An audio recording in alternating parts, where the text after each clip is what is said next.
Hello, everyone. Welcome to today's online artist talk here from the Glucksman. My name's Chris Clark. I'm a senior curator here. And very pleased to welcome you to the next in our series of online artist talks, today featuring Dail Henley. This is a series that will run throughout the duration of the exhibition Home, Being and Belonging in Contemporary Ireland, and really offers you a chance to hear from the artists themselves about their practice and their works in the show, as well as to have a bit of a conversation afterwards. Dail Henley's sculpture work takes its lead from the architectural heritage of cities. Through examining the materiality, history, and aesthetics of buildings and monuments, her work aims to probe at the embodied values in these forms and the psychological and physical consequences of architecture for the individual in the city. Architectural landmarks in the built environment often act as societal interjections, bestowing inherited values onto their denizens, and she sees them as sets of ideological markers around which we twine the fictions of our contemporary lives. Ghrioghair graduated with an MA in Fine Art from Chelsea College of Art and Design in London in 2010 and completed a long-term residency at Fire Station Artist Studios in Dublin from 2014 to 2017. Solo exhibitions of her work have been held at Palace Projects Dublin, Mart Gallery Dublin, Platform Arts Belfast, and 8 Gallery Dublin. And notable group exhibitions include shows at the CCA Dairy London Dairy, Klimawechsel MKW Biennial in Germany, Thameside Gallery in London, Adobe Backroom Gallery in San Francisco, Tulka Galway, and EVA International in Limerick. She was selected 4 times to exhibit at Creekside Open, APT Gallery London, and recently completed a residency in the School of Architectural Engineering, UCD, as part of Parody Studio. So the way these talks tend to work is that we have a pre-recorded conversation from earlier today, presentation, where Dail will talk about her practice and specifically her work in the exhibition Home. And that will be followed by a live Q&A and conversation. So if you have any questions, please use the chat function. And I should also say that this film will be available to view on the Glucksman's YouTube channel afterwards. So without further ado, I'm going to hand over to Dail Henley. So thank you very much, Chris. Thank you to everyone at the Glucksman Gallery as well for having my piece on display and for having me talk here today. My name is Dail Henley, and today I'll talk about the piece that I have on show at the Glucksman Gallery at the moment called Declaration of the State Metropolis at Tara, or Mehaver Akahar Stad each hour. So I'm really delighted that the piece is actually on display. Again, it's the second time it will be on display. It was shown over a year and a half ago in Palace Projects for the first time. And of course, after a year of the exhibition being planned, it finally is on show. So I'm really happy about that as well. So the piece that I made, Declaration of the State Metropolis at Tara, takes its name from an unbuilt city that was drawn or designed by the architect Dail Henley and first appeared in an article written in a publication by a right-wing party active in Ireland in the early 1940s called Altarina Hashairi. And so I came across this map, and the artwork is about this original plan that he wrote.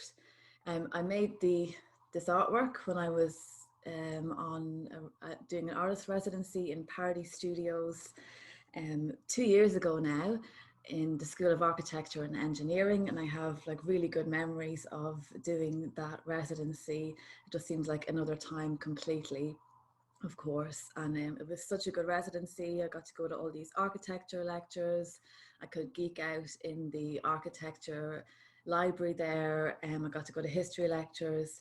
Then I got to use all this new software to make work, or I mean, it was new for me at the time. It wasn't new software, but from an artist that I was making work from very more traditional modes, plaster casting and mold making, to being able to make work with 3D modeling and then 3D printing, and teaching myself how to use this different software was really fun as well.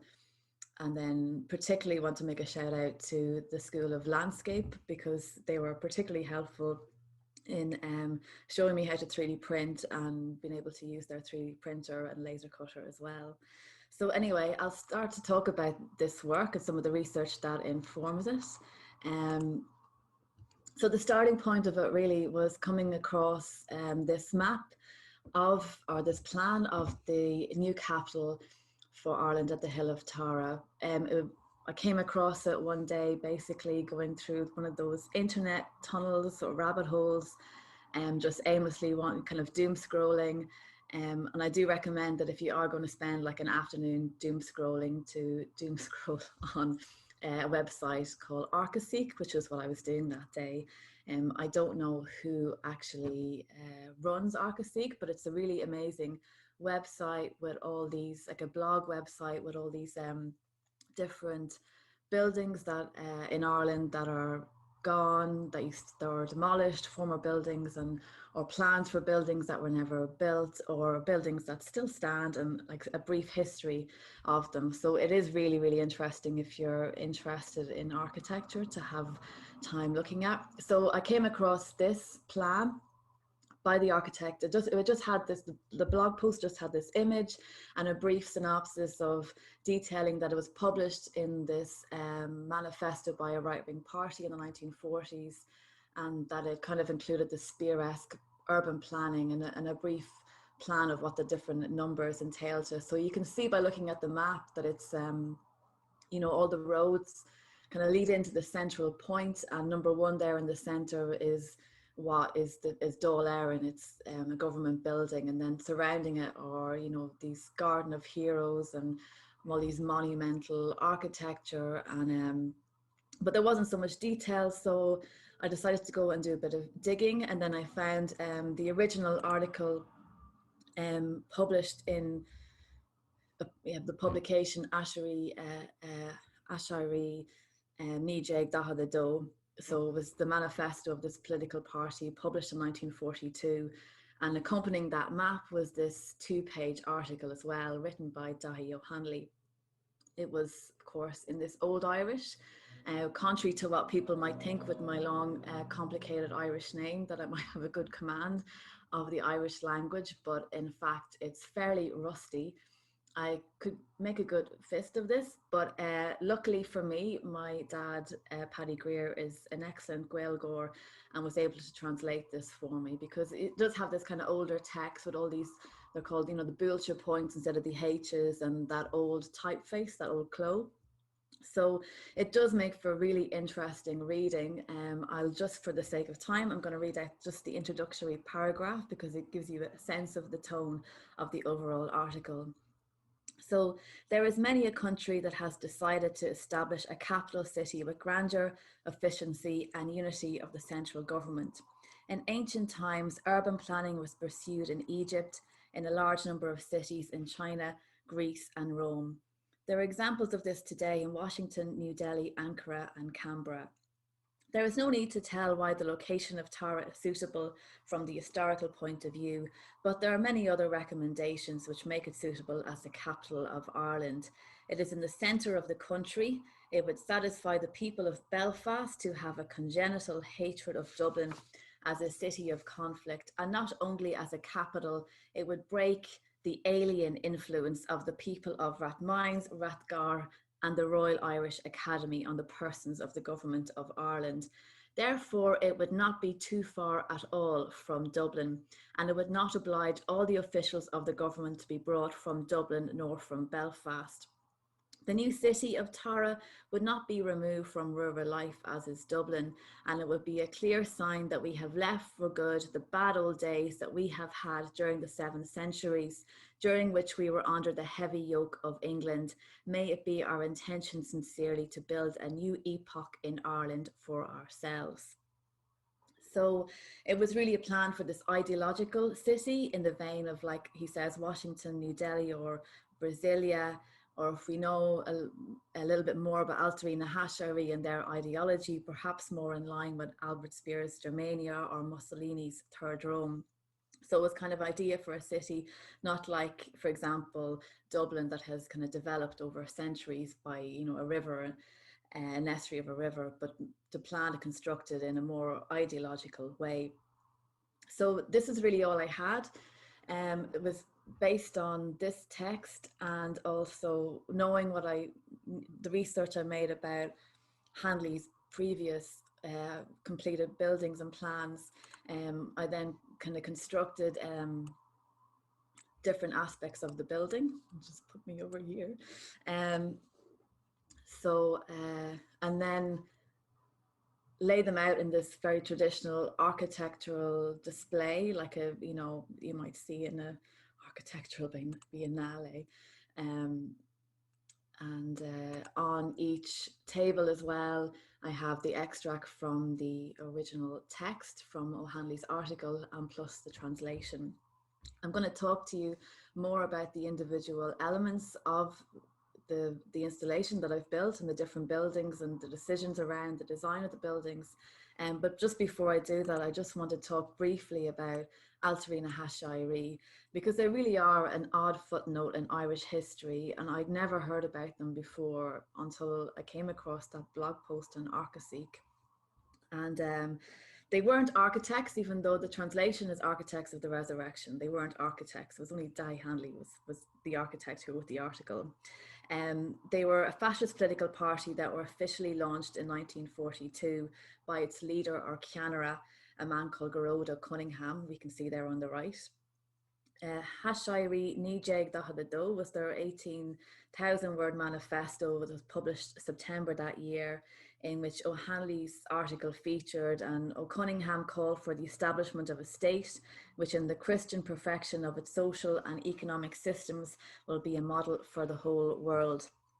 So just brief things that they claimed that they wanted. They wanted a one-party system, all powers in the hands of a Ceannara for a period of 7 years in the first instance, so anti-democratic, and they promised full employment to all citizens and a state-directed economic expansion scheme. They wanted an end to emigration through making it illegal to emigrate, so in sharp contrast to right-wing movements today, which are kind of anti-immigration. And they wanted a reconquest of Northern Ireland by a massive conscript army, because no one was allowed to emigrate. And then also women's role was really just to produce as many offspring as possible to kind of make this army happen. And they also wanted to phase out the speaking of English over a 5-year period, making it illegal to speak English eventually. Also, it's worth noting that they expressed a lot of anti-Jewish, anti-Freemason rhetoric, and espoused a lot of pro-Axis sentiment during the time of the Second World War. And they really had the sense of like kicking against the establishment, very much the way the alt-right would do now. By 1945, just a brief synopsis of their party and their successes. By 1945, there were 60 branches all over the island. And in 1945, they celebrated their greatest success in the local government elections of June that year, taking 9 of the 26 seats that they contested, topping the polls in 2 constituencies, and County Louth was one, gaining more than 11,000 first preference votes all round. And disturbingly enough, this was in 1945, so it was too late for anyone to say that, to claim they didn't know. Censorship had been lifted, and the footage of the Second World War atrocities, such as the Nazi concentration camps, were screened in cinemas. So this didn't dissuade voters to vote for them. And in fact, how well they did is kind of quite murky, because they were quite disorganized. They didn't have a lot of money. They had not done well before because O'Cunningham was quite a purist, and of course he didn't, he had this ambivalence about participating in parliamentary politics, or electoral politics, because he was kind of anti-democratic. So, and also everything, all their literature and their propaganda was mostly in Irish, and of course that would have alienated lots of people who didn't have a good command of the language. So the fact that they did well anyway just points to a really murkier aspect of a feeling that was in Ireland at the time. Doireann Shairí later was split up, fragmented, partly due to O'Cunningham being a complete autocrat and control freak, and just fell out with anyone, didn't ever, gain tactical alliances with other sympathetic figures. And there were sympathetic figures in mainstream politics. There is a book called Architects of the Resurrection, Altarina Hashire, and the Fascist New Order in Ireland by somebody called R.M. Douglas, which I recommend reading if you're interested in this particular odd footnote of Irish history. So just back to Dail Henley again. Dail Henley was the architect now whose plan for the Hill of Tara appeared in one of the political parties' manifestos. So Dail Henley, born in 1917, he would have been quite an impressionable young man of 25 when he wrote this article in 1942.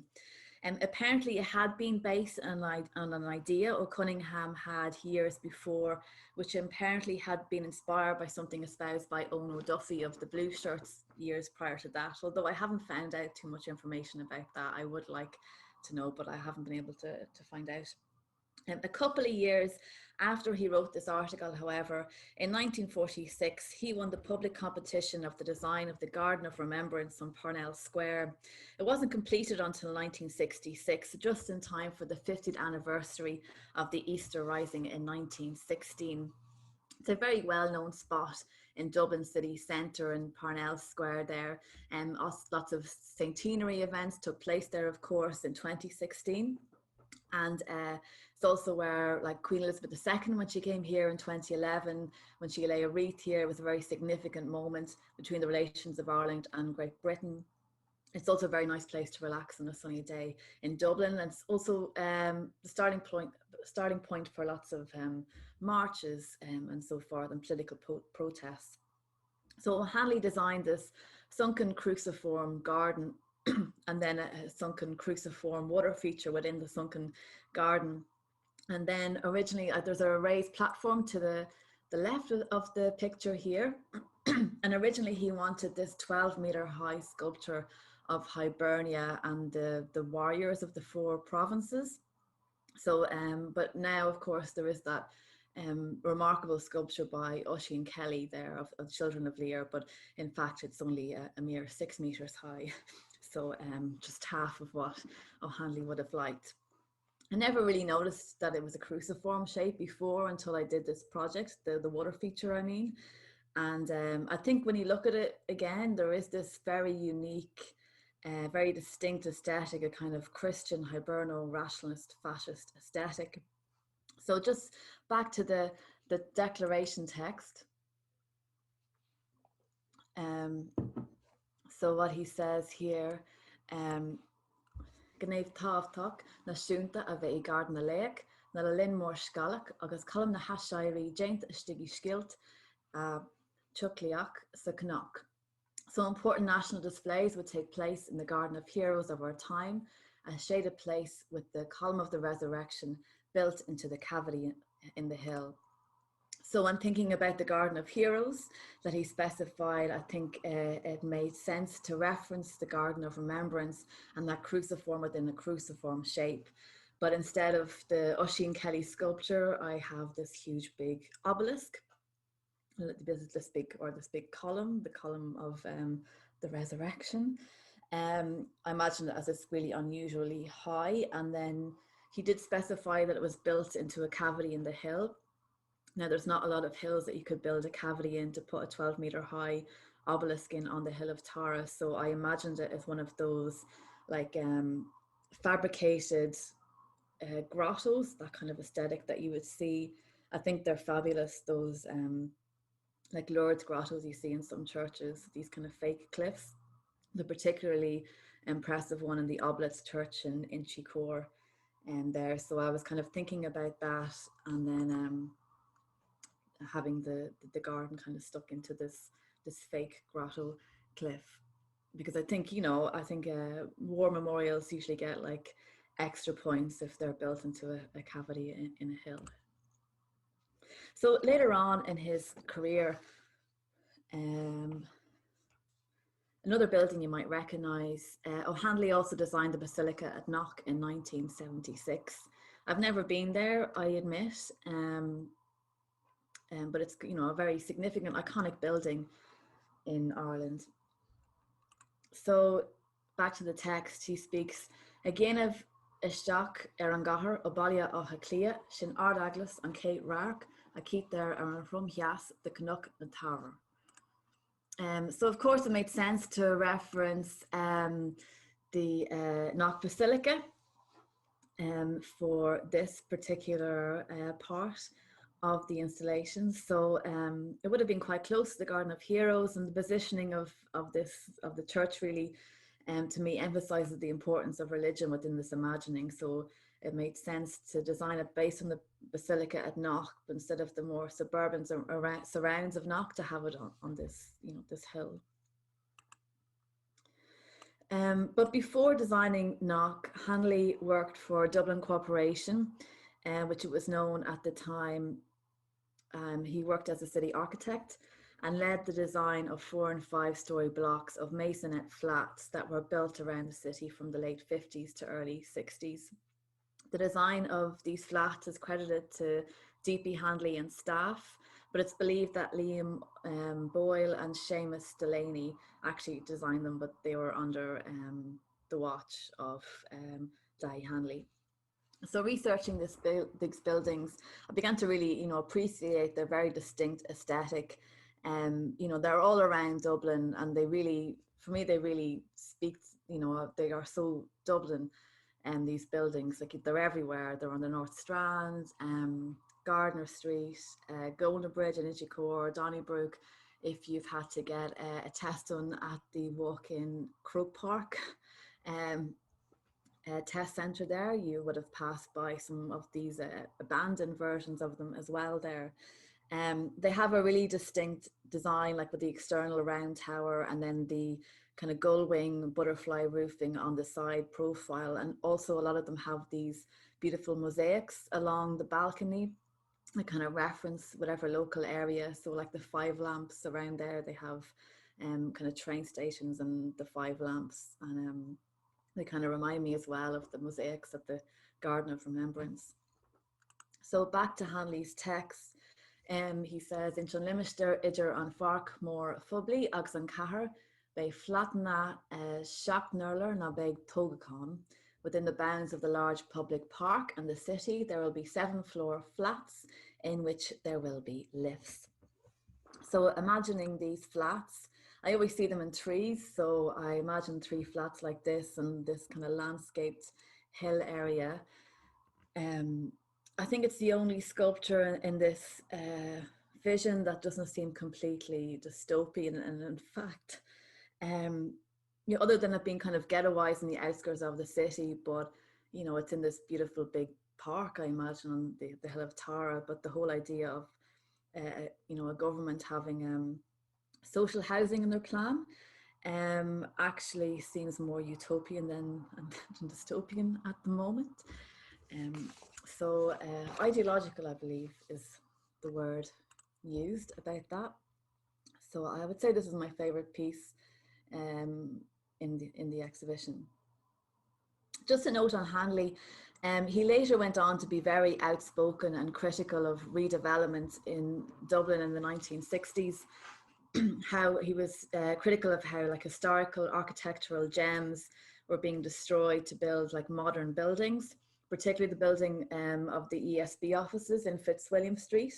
And when I was researching him, I found like all these published letters in the Irish Times written by him giving out about this. He also appeared in, I think, the Irish Times or somewhere a few years ago. He's passed away now, but he salvaged the granite blocks of the original facade of the Abbey Theatre when it was destroyed in the 1960s, and they apparently all lie kind of in waiting in his former home in Dalkey, I believe. So bearing that in mind, it's kind of really highly ironic that earlier on in his life as a younger man, he had this kind of mad plan just to raise the Hill of Tara to the ground and build this huge, mad metropolis on top of it. So all I can say is perhaps people change. I don't know. So anyway, that's all the buildings that I knew that O'Hanley had a hand in. So to look at some of the other elements of the city, I looked abroad at other contemporary architecture of the time, and it became more fantastical. So he specifies, or sorry, in the back to the text, ó bhfuil féirste agus an tuaisceart a déanta ar an sportstadium ar dús, agus an sin castar tríd an ascail mór náisiúnta go dtí ferganach in a príomh cathrach. So from Belfast and the north, Sports Stadium was first approached and then one turns onto the Grand National Avenue towards the building of the capital. So I decided to base the stadium on, I appropriated like the Berlin Olympic Stadium built by Werner March for the 1936 Summer Olympics, when of course the Nazis were in power in Germany. I visited this I don't know, over maybe almost 3 years ago now, when you could just go to other cities for a weekend. So Hitler wanted to show off to the world, so he wanted this big stadium to be built in stone. It's a really imposing building, typical of like the Nazi style of architecture, that like simplified neoclassicalism, with rectangular columns and two big columns at the front there, as well as you enter into the grounds. And so I appropriated this building, instead of having the Olympic emblem, having the E for the Ghrioghair, which was like the symbol of this political party. It was, you know, it was like a E that was kind of fascist, a mix of a fascist symbol and a mix of like a Celtic cross and an E for Ghrioghair, which means like to rise up. Is é an príomh forganibh na príomh cathrach Doireann, sitja Cnuk bheag an gné is soonta siad an cathair. The main building of the capital, the Parliament of Ireland, is situated on the small hill with the most pleasing aspect of the city. So the design of this, I stayed in Germany and referenced the unbuilt Volkshalle of Albert Speer's Germania, which is really dystopian, really bizarre, and really kind of really disturbing imagining. So Albert Speer, of course, was the official architect of the Third Reich and designed a vision of a renewal of Berlin based on Hitler's fantasies. And really, as I say, disturbing megalomaniac vision, and only a small portion of this was actually realized, but none of the actual Volkshalle. The Volkshalle, or People's Hall, it was meant to be like a huge domed monumental building inspired by the Pantheon in Rome. And Hitler would use it to address huge crowds of people, ultimately meant like a temple for like public worship of Hitler. So really, really super disturbing fantasies here. So I think I'm kind of cheeky enough, I suppose, to have appropriated this building for the Dáil Éireann that was meant to be quite at the center of the city. And you can see here how I've appropriated this with kind of changing the symbols on it to something that was, you know, in line with Altri na Hashire again. Henley refers to also Hull na Cathrach, or City Hall, on the map, but doesn't say anything in the text about it. So I use this as an excuse to build something inspired by this building, the Palazzo del Civita Italiana, the Square Colosseum that was constructed as part of the program for the EUR, Esposizione Universale Roma, initiated by Benito Mussolini for the 1942 World Fair in Rome, and as a celebration of 20 years of fascism in Italy. It wasn't, the whole EUR wasn't finished, but this building was finished. And it's like this, it's meant to reference the Colosseum in Rome, of course, because that's what a lot of the fascist ideology then was kind of wanting to throw back to, or call back to this, you know, ancient Rome, or what it truly was. But also was infused with this simplified neoclassical style, or Italian rationalism, and has like a lot of statuary in it as well. And bizarrely enough, at the moment, just as a kind of a side factoid, that I believe Prada have at the moment like rented this building out for like, or no, sorry, not Prada, Fendi have rented this building out at the moment for like €3 million a year. So all the arches there are full of like these mannequins of with the Fendi, dressed in Fendi. So the rows of the arches here, like they have 6 rows of 9 arches, which is an allusion to the name of the fascist leader. So Benito Mussolini, Benito has 6 letters and Mussolini has 9. So as a kind of nerdy joke to myself when I made this, because Irish names are a lot longer, story of my life, I put in like 7 rows of 9 arches, an allusion to the Cianara's name, Garoda Cunningham. So a lot more arches in this one than the Square Colosseum. But then as a result, this piece actually took like 5 days to print, so I did actually feel like a bit of a megalomaniac myself. Ar an príomh boulevard thuúteas nó ins an cuid seas den cathair atá ireacht an gnóthaí seachracha na leabhar lena seachracha agus stua marga Caramac. On the main north-south boulevard, or in the south part of the city, is the Ministry of Foreign Affairs, foreign embassies, and a majestic triumphal arch. So to appropriate the triumphal arch, of course, there are no shortage of triumphal arches in the world. I apologize for this terrible image. It's really bad resolution. But since Dail Henley mentioned New Delhi, I decided to reference this arch in New Delhi that was designed by the British architects Edward Lutyens and Sir Herbert Baker. It was on order of George V to move the capital of the Raj, or the British Indian Empire, from Calcutta to Delhi, and completed in 1931. It's dubbed Lutyens Delhi, and there's like this fabulous arch there called India Gate, which is apparently based on the Arc de Triomphe in Paris and situated on a procession route in the ceremonial heart of that part of the city. So Lutyens is your pretty much go-to guy for war memorials. He designed the cenotaph in Whitehall in London, and also the War Memorial Gardens in Dublin, in just near in Island Bridge there. And he designed this as a kind of like a secular monument with apparently intentionally no cultural specific iconography, such as crosses. He called it like an elemental mode. And he describes it as kind of universal architecture, style free of religious ornamentation, but of course, totally imperial anyway.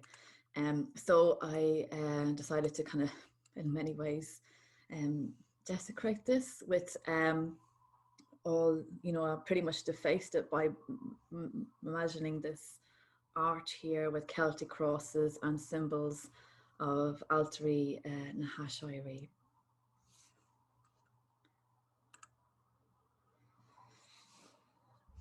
Tá tuairim smíle de Chris tábhaíochta daite ar an léirscoil taobh amuigh de limistéar na Cathrach, agus ní ceadóachtar ferganibh nua ar bith a tógáil, ceadóachtar áfach áthair lena agus fundarachtaí in san crís seo.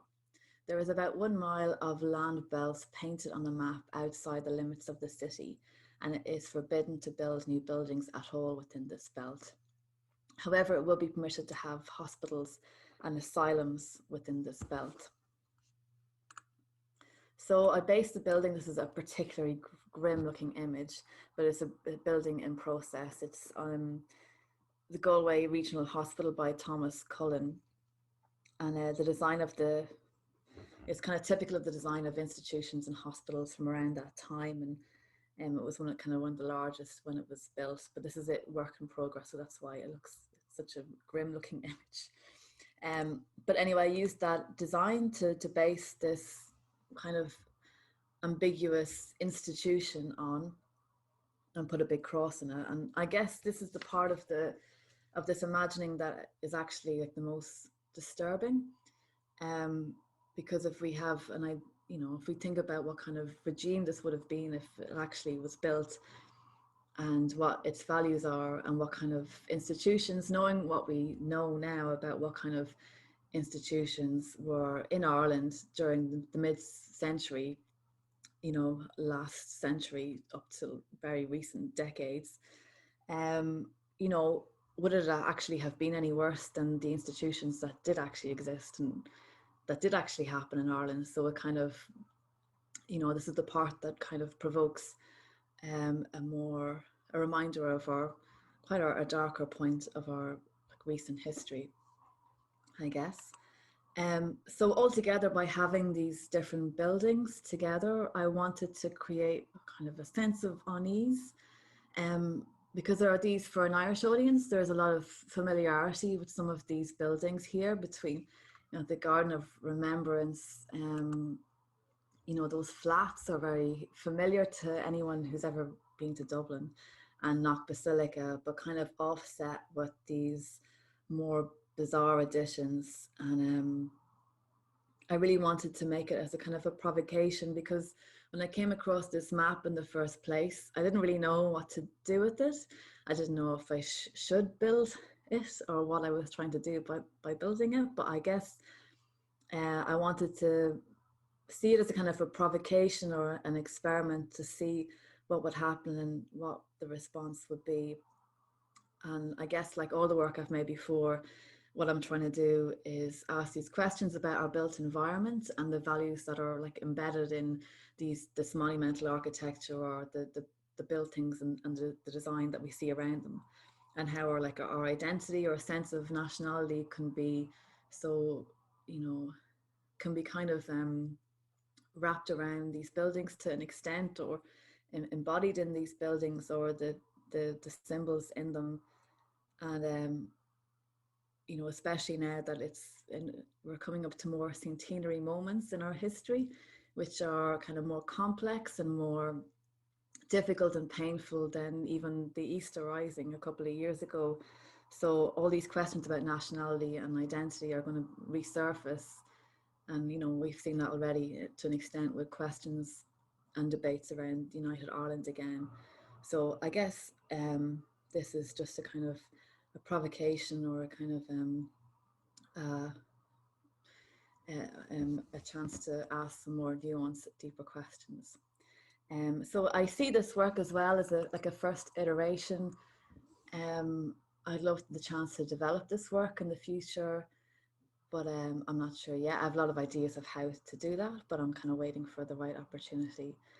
So that's all for the moment. I'll hand you back to Chris in the studio. Thank you very much. Hi, and I'm very pleased to welcome Doireann back here now for a conversation in the studio, which I guess is everyone's office is a studio these days. So welcome back, Doireann. Hello. Hiya. Hiya. Thank you so much for a really kind of insightful and quite thorough kind of exploration of your work, and particularly declaration of the state of Tara. I have a few questions here myself, as well as opening it up to our audience. So if anybody has anything to ask, please feel free to use the chat function or the Q&A. Either is fine. But I might just monopolize you for a few minutes first. I'm going to ask you a few things. And I guess just to go back to one of the first things you said in your presentation was this idea of using kind of 3D printing and computer modeling software. And I just wanted to maybe ask you a bit about, what was it about using this kind of, at the time, relatively new software to explore historical sites that appealed to you? I guess I really wanted it as a sculptor. I love trying new mediums and new techniques anyway. And there's always that question around why use older techniques when there are newer ones available. And I think it's always good to think about the medium that you're working in all the time. And 3D printing was something, of course, like a lot of sculptors just want to try, for the crack, really, without thinking too much about, how, in a way, I have to try not to shoehorn it into a project that it might not fit. But I think it worked quite well with this project as well. Because, and it is really great. It's not really much, it's not always about the 3D printing, but the actual 3D digital modeling is such a fun medium to use, because you really can just build anything.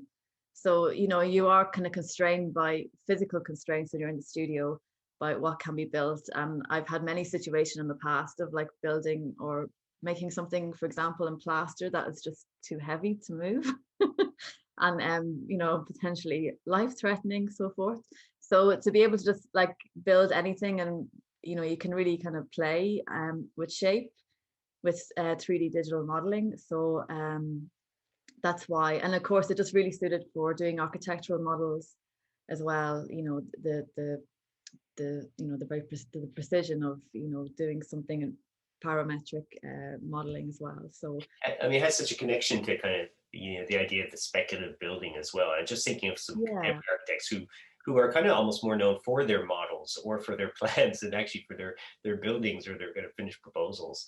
So yeah, has that kind of, it kind of carries that sense, I think, of you know, this kind of speculative, you know, potential possible building without necessarily having to kind of see it realize.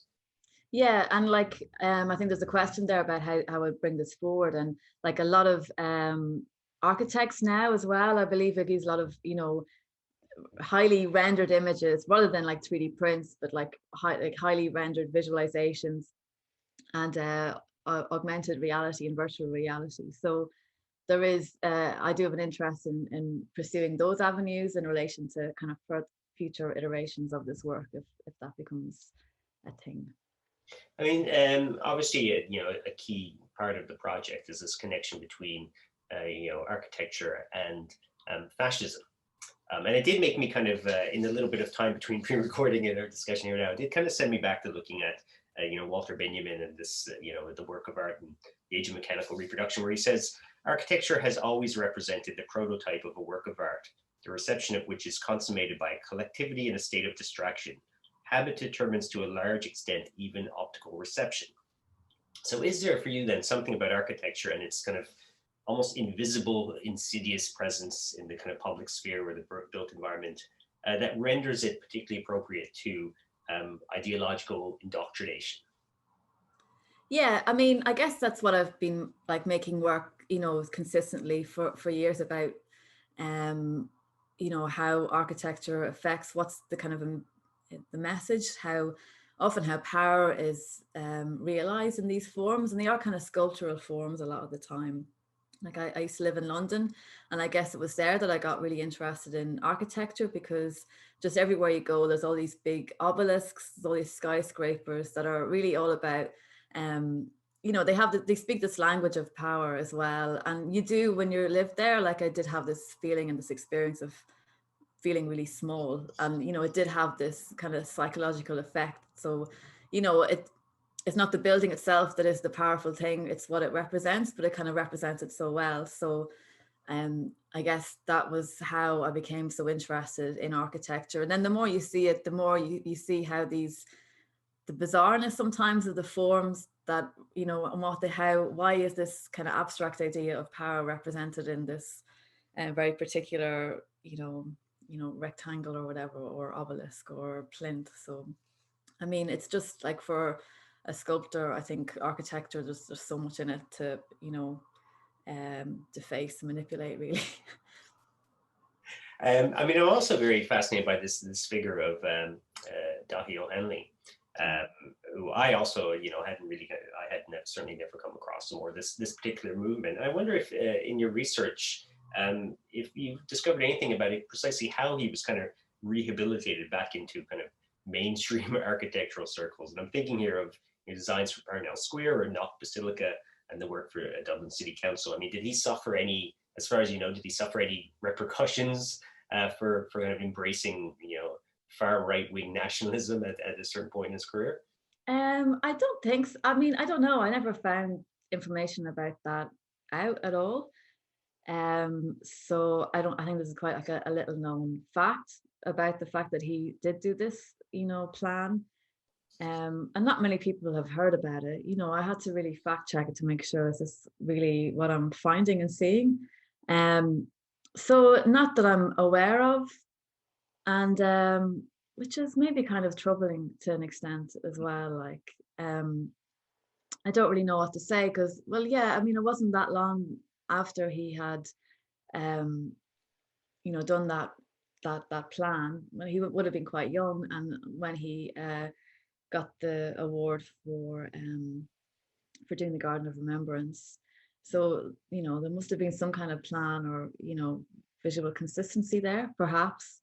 But yeah, I'm not aware of him being, you know, and that's certainly kind of not my intention in this project to kind of diminish his name in any way. Like it's more about the bigger picture of the buildings, because we do have these, there is an emotional attachment to the buildings that he has built and a distinct aesthetic.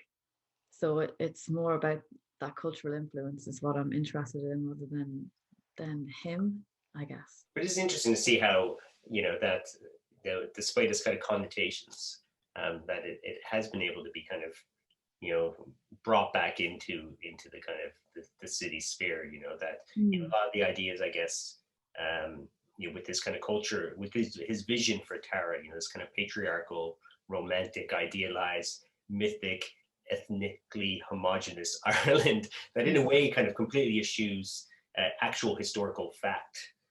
You know, I mean, do you see some kind of a correlation between, you know, his approach and the very idea of kind of speculatively imagining these sites, that in the same way he wanted to kind of, you know, remake the country around this kind of ideological vision?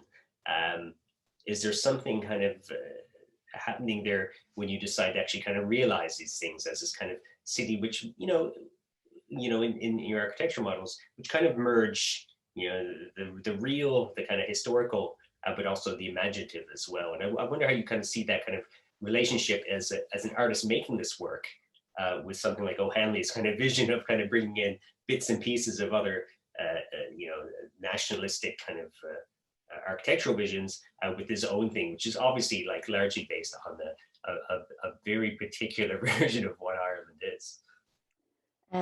So are you saying like in a way there's sort of a totalitarian thing in being an artist? No, not. Well, I don't want to push it that far, but I just wonder about the Like, process, and then we got a research process and kind of going like, I certainly don't want to suggest that you're fulfilling his vision in your work. yeah, well, I mean, to be honest, this is the troubling aspect I have of this project for me. You know, when I found the map, is like whether to make it or not. And if I am making it, am I am fulfilling this vision, and what am I doing by that? Is that something I want to do, or align my, you know, I don't really align myself with this politics, but it's also really fascinating. And there's kind of maybe in Ireland we feel like we're at the safe distance here to kind of be it for it to be fascinating and not kind of like a realistic threat. So there's probably something in that as well.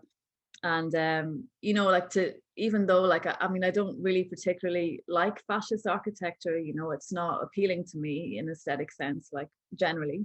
um so to kind of spend so much time looking at this architecture is kind of, I don't know, it's not necessarily nice. So what am I trying to say? Like, yeah, I mean, I guess I did have a lot of question about actually making it and fulfilling it, and I was really careful about like the nuance of how to present it in a way. And I guess as well, because there are aspects of it that might be attractive, I wanted to play on this because this is like the more, I don't know, the more difficult questions that we can kind of pull at about how we see ourselves and, you know, our notions of identity in our built environment. Because I don't know, they're like, it's just a kind of a weird ambivalence as well within some of the buildings.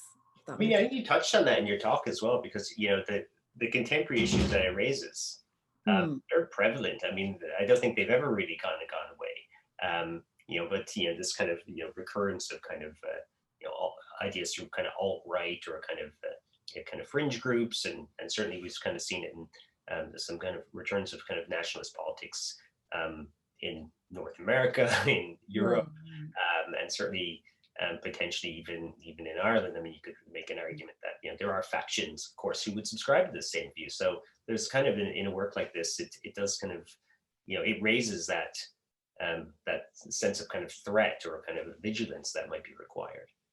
Yeah, like I mean, these groups, like they're regarded as fringe groups and kind of bonkers, but you kind of, you know, dismiss it at your peril, as we've seen in recent years. So yeah. I have a couple questions here from our viewers. So one from Jenny, which I also is also kind of directed to, it's directed to me and to you. which is for yourself. Do you envisage any other form of presentation or representation for this work? For example, moving image, film, or text? So do you see that it could extend into other kind of media? And also, she's asking, could we also show how they're currently displayed at the Glucksman? I have lots of ideas of how I'd love to develop this or similar work as well. Perhaps using moving image and text or other technologies, like I mentioned before, virtual reality or augmented reality. I have lots of ideas which I won't share completely, but I am kind of waiting for a curator to contact me, waiting by the phone. So if there are curators or gallerists interested in developing this project with me, please DM me, as they say. And also on Jenny's point, just to explain a little bit about how we realize it within home, which of course is within the context of a group exhibition of 16 artists. It's that we kind of stuck quite strong to your display that you've shown in some of the images there, of kind of 2 rows of 4 tables as well, and following that same order as well to kind of take you. It felt certainly to me that there's kind of a logic in that layout. That you're kind of brought to kind of introductory moment, and that you do kind of skirt between tables to kind of get this sense of kind of an overall environment as well. Mary Rafferty has a comment and a question here as well, which is, she says, if you wanted to create a sense of unease, you've succeeded. Very disturbing and indeed provocative. And she also asks, how to find a national architecture which doesn't embody such extreme ideology and yet is not just bland, anonymous, international glass and steel. Which of course you could say is a very specific ideology in its own right. Is that something you kind of think on? Is this idea? Is there a way beyond kind of the recycling of these kind of particular archetypal symbols or kind of structures? Is there a new architectural vision that can be distinct from kind of nationalist ideology? Well, I mean, there's probably a lot that's distinct from nationalist ideology, but I mean, even within like that fascist architecture and that minimalism, like, that whole idea of, because the ideology behind that is to kind of strip away all the superfluous stuff that came before. So this is like the pure vision. And even like Lutyens' arch there also had this idea of like stripping away. But again, that, that could be argued as quite like imperialist, because it was quite like Western ideas of secularism, I guess, as well. So, I mean, there really is I don't really believe in kind of pure forms that are completely stripped away from, like, all architecture is, and I don't mean tainted, but it's, it always has, it doesn't exist in a vacuum. It always exists within a cultural context. So, I don't know, there's no such thing. It really is something that's completely not affected by its cultural or national context. It doesn't exist, I think. Wonderful. Doireann, thank you so much. I mean, for some great kind of responses there, and also for a fantastic presentation. And I just encourage everybody, now that the exhibition is finally open to the public, to come see it and see Doireann's declaration of the state of terror as well. So thank you very much, Doireann, and to everyone, thanks for attending. And next week we'll be back with a talk with Tressa O'Brien. Thank you. Thank you. Bye.